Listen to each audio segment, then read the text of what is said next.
How Solskjaer destroyed Nagelsmann, Manchester United 5, RB Leipzig 0, a tactical analysis. For cheap good quality football jerseys, go over to www.jerseythief.com where they have the new season's jerseys available from just $25. The link will be left in the description, and if you use the coupon code ATLANTISFOOTBALL you'll get 5% off. So going into the game, Solskjaer lined up his side in what looked to be a 4-4-2 diamond, with De Gea in goal, Wan-Bissaka at right back, Shaw at left back, Maguire and Lindelof the centre back pairing, with Matic as a deep single pivot, with Pogba and Fred either side of him as Van der Beek played at the top of the diamond, in behind the front two of Mason Greenwood and Anthony Martial. Nagelsmann's lineup suggested a 5-3-2 with grealish in goal, Upamecano playing as a central centre-back with Konate and Halstenberg either side. The two wing-backs were Hendricks from the right and Angelino from the left. Campbell and Nkunku and Olmo looked to be the midfield three, with Forsberg playing just behind Yusuf Poulsen up front. Before I get into the analysis, remember to give the video a like, subscribe to the channel and check out some of my other videos linked in the description below after this video. From the start of the game we saw that when out of possession, United's diamond shape became a narrow 4-3-3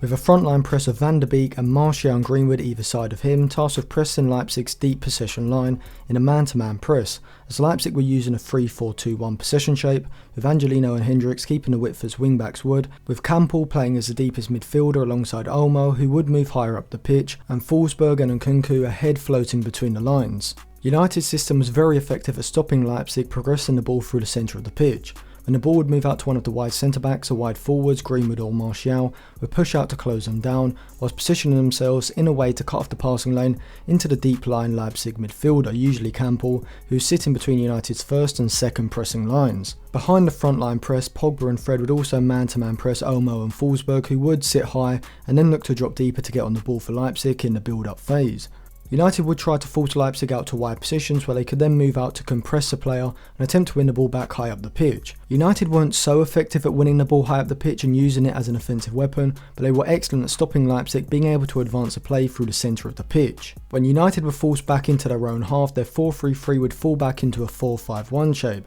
as Martial and Greenwood, the two wide forwards, would drop deeper to close down the amount of space that Hendricks and Angelino had on the ball. In possession, United's diamond system became a 2-4-2-2 shape, with Fred dropping in alongside Matic to create a double pivot, whilst Pogba on the other side pushed higher up the pitch alongside Van der Beek. United's possession system in the first half largely relied on the transitioning of the attack quickly, such as when there was a turnover in the centre of the field and Fred or Matic were able to feed a pass into Van der Beek or Pogba behind the Leipzig midfield line, which was where United were most dangerous, and we saw this with their opening goal. So the ball is in the air in the centre of the field and Fred wins the tackle, which pushes the ball out to Paul Pogba on the left side, and with the Leipzig midfielders drawn over to the right, Pogba has space to motor into, which he does very well. He gets into the defensive third, and this is where we see why he has to be in the side, as he possesses the vision and accuracy of pass to find Greenwood's run from out to in, which Halstenberg fails to track as he runs across him in behind Upamecano, and Greenwood drives a shot across grealish into the bottom corner to put United 1-0 up. Like Manchester United, I thought Leipzig's defensive shape was extremely effective. We saw that when United's backline had the ball in their defensive third, Leipzig would be positioned in a vertically compact 4-4-2 shape. When the ball was shifted wide of the frontline press, this would act as a trigger for the Leipzig front two to press aggressively. Leipzig deployed a tactic of shuttling United out to the wide areas with their press. Poulsen and Forsberg would press the centre-backs, but also cut off the passing lane into central players, forcing them out wide to the fullback, which would then act as a trigger for the wide midfielder to push up into the frontline press, the fullback on that side to also push up onto United's wide player, and the central midfielder on that side would push up anticipating a pass in field.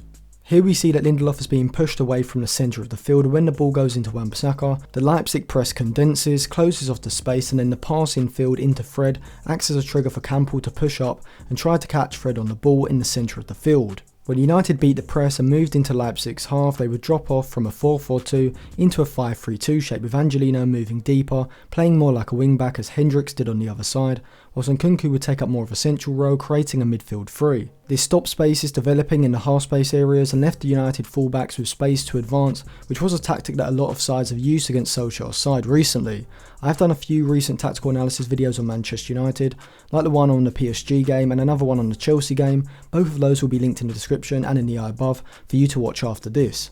With Leipzig central midfielders struggling to get on the ball, Upamecano became Nagelsmann's main ball progressor, certainly in the first 30 minutes. He was excellent at either surging forward with the ball or playing long passes out to advanced wide players. This allowed Leipzig to funnel their attacks down the right flank because United's narrow 4-3-3, whilst closing off the space in the centre, created space wide of the midfield for Leipzig to exploit. However, I think that Leipzig didn't exploit these areas enough. Instead, they were too slow to switch the play directly, and if they had been able to move the ball from side to side with a couple of passes, they could have got space on the flank, and with some overlapping movements against the isolated fullback, this could have been an attacking pattern that would have opened up United defensively. Leipzig were able to transition their attack quickly after they won the ball in the middle third. As we see here, a direct pass is played into Forsberg, and as we can see, Nkunku on the right side has drifted slightly wider and has made a run down the outside of Shaw, which has led him to get into a one-on-one with Shaw in the box, which is a fantastic position for a wide attacker to be in. However, this sort of attacking pattern didn't happen enough, and so Leipzig continued to struggle to break through United's vertically compact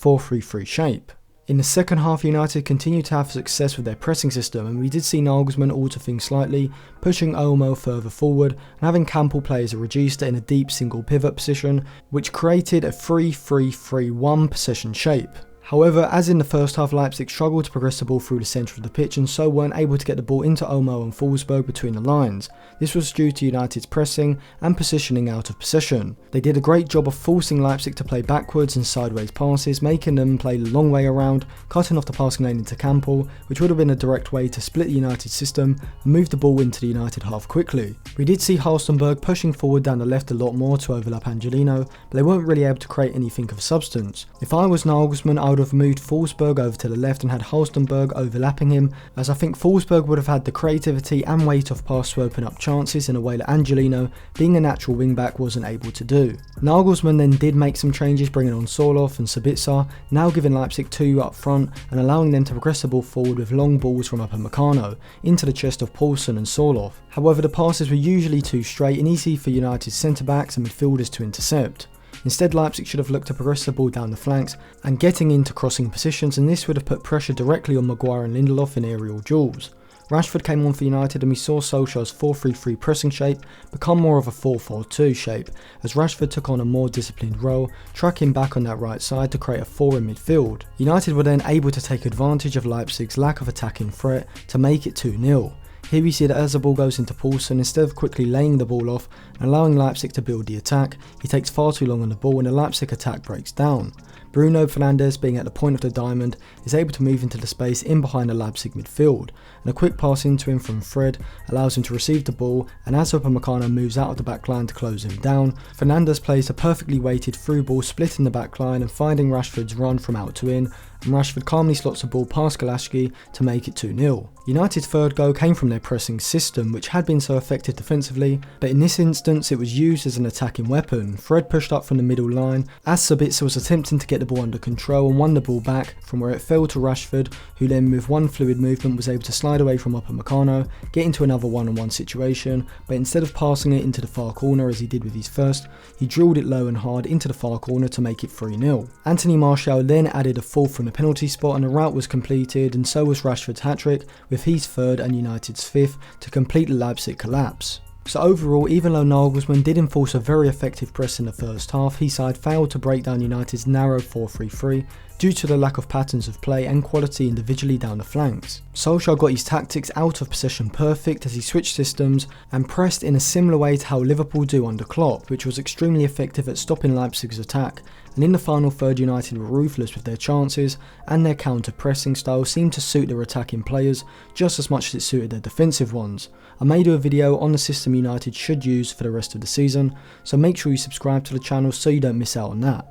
But anyway, thank you for watching the video. Remember to give the video a like, subscribe to the channel and check out some of my other videos linked in the description below.